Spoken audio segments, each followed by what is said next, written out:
Hello everybody and welcome to another video of Home for Obsolete Technology. I bought some more stuff and we are going to test it. The price for these four things was just perfect, so I just bought it, no matter if it works or not. The seller said he doesn't know if it works or not. So we are going to find out. You're also going to find out what I bought. And I think we're going to start with the probably best one, which is this one. This is a frequency counter, also from Philips. So I now have a Philips oscilloscope and a Philips frequency counter. It counts up to 120 megahertz. I do not really know how to use them, and I do not have a frequency that we can measure. So we can just see if it turns on. So as you see, I connected it already. It didn't explode. Let's just power it up. Yeah. That looks perfect. There's nothing connected to it. Don't know what that is about. Now gate is lighting up. Huh.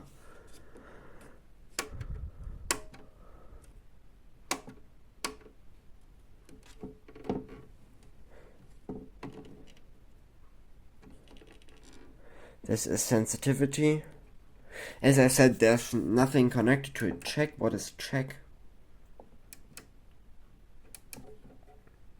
A gate is lighting up. Reset. Now we're back. Display hold. Count 0. Ratio. And period or frequency does not change anything. But this seems to work. This is for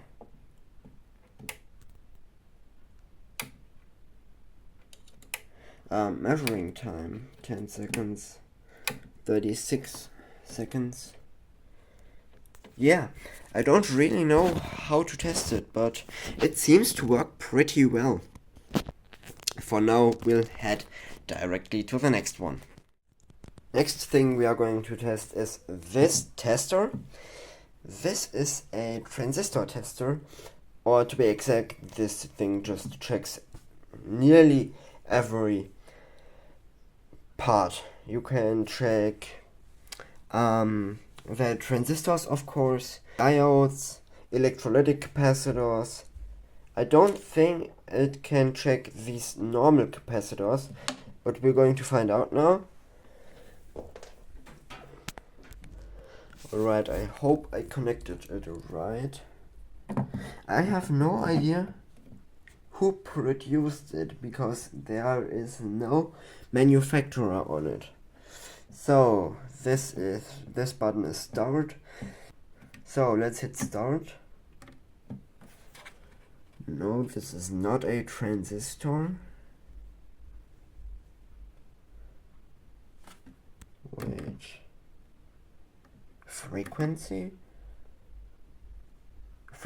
generator, 10-bit PWM, C, ESR, I don't know what that is for, don't know what that is, self-test, C, data, turn off, damn, this thing does everything, you know? You know what? Let me just turn it off. Damn, what did I do? Crap. Alright, quick restart. I reconnected these two pins, and I think it needs to be connected like this up here. So, let's hit start. Yes, that's what I wanted. Yes.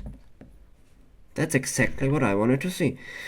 255.4. It should have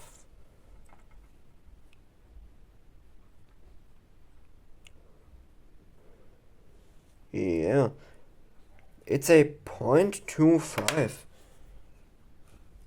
It's not showing the V loss, but that's not a big deal. But it seems to work pretty well. But for now, let's take a look at some other stuff. Yeah, the screen is still lighting up and that's annoying as hell. But besides that, this thing is insane cool. But let's head directly to the next. Next thing is this one. I thought this was a power supply, but it was kind of weird because it is manufactured by Frako, which is a German capacitor manufacturer. I think maybe one of the only ones still existing.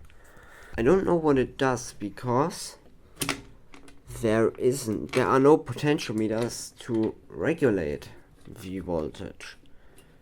So what do you do when you are confused? Just turn it on. We do have 12 volts and wait a minute. I couldn't find anything besides this cooler from our PC. Let's turn it on. Yeah, we do have something around 12 volts, which is ideal. And it's now powering this cooler.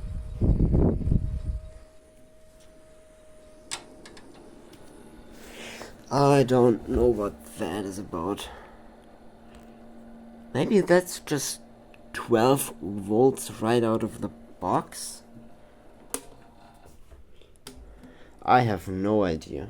I think this is just 12 volts right out of the box. 12 volts is maybe one of the most used voltages. So that's cool. Definitely something neat to have.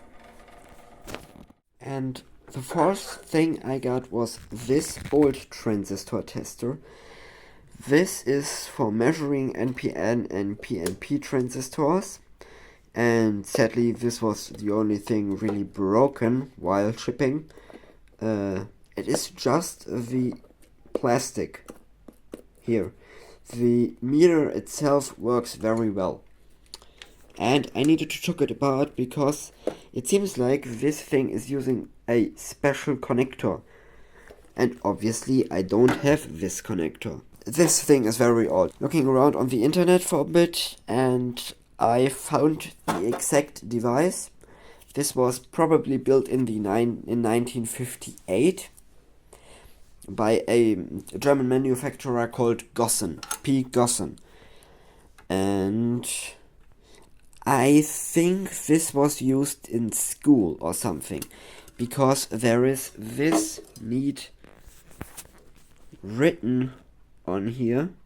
And this thing worked with 4.5 volts photo batteries or dry batteries. Obviously, I do not have these batteries.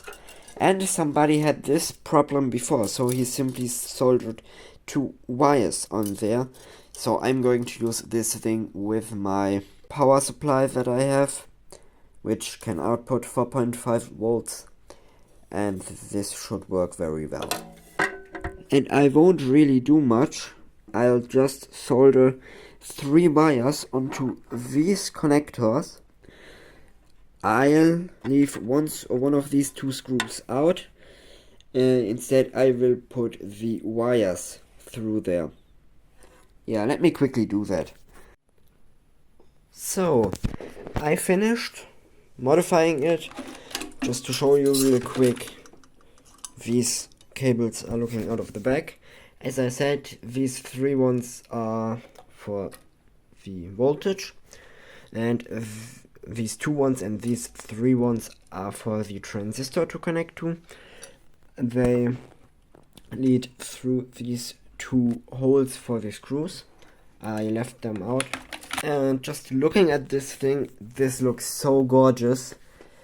And yeah, what do we really have? We have the voltage from the battery. We have comp don't know yet what that means, we can switch between PNP and NPN. I plugged it into my power supply with 4.4 volts. I printed a little label on here saying which cable does what. And we have some voltages up here that we can grab that are additional voltages for the transistors, but you only need them for special types of transistors. Mine here does not need one. It is a BC547. I quickly connected it. Indeed, facing like this, we do have base collector. No. Collector, base, emitter. And this is a PNP transistor. So we'll switch this one down to...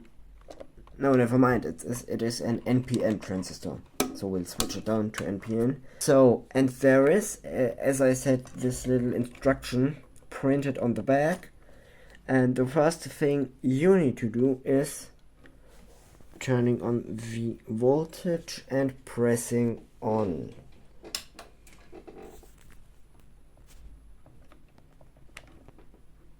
Oh dear. Wait. Why does it do this? Alright, I found out what the problem is. The problem is, this is a modern transistor. And as I said, this thing is from the late 50s. And this transistor is able to produce around 300 to 500 microamps. This thing only counts to 100. That's way too low for this thing. And this is why the needle jumps over instant. So you can't really use this today, because you can use it for some transistors. For example, amplifier transistors, amplifier output transistors, or for these old germanium transistors, because this thing was made for these germanium transistors. So it is possible to use it for that, but all the other transistors, like this one here, are just too strong for this thing. So it is definitely cute, but I don't really know what to do with it. I'll leave it like it is for now. We know it is basically functioning, and I think we really have seen everything. So leave a like if you enjoyed it. Subscribe to the channel so you don't miss any future videos with these devices. Thanks for watching and have a good one.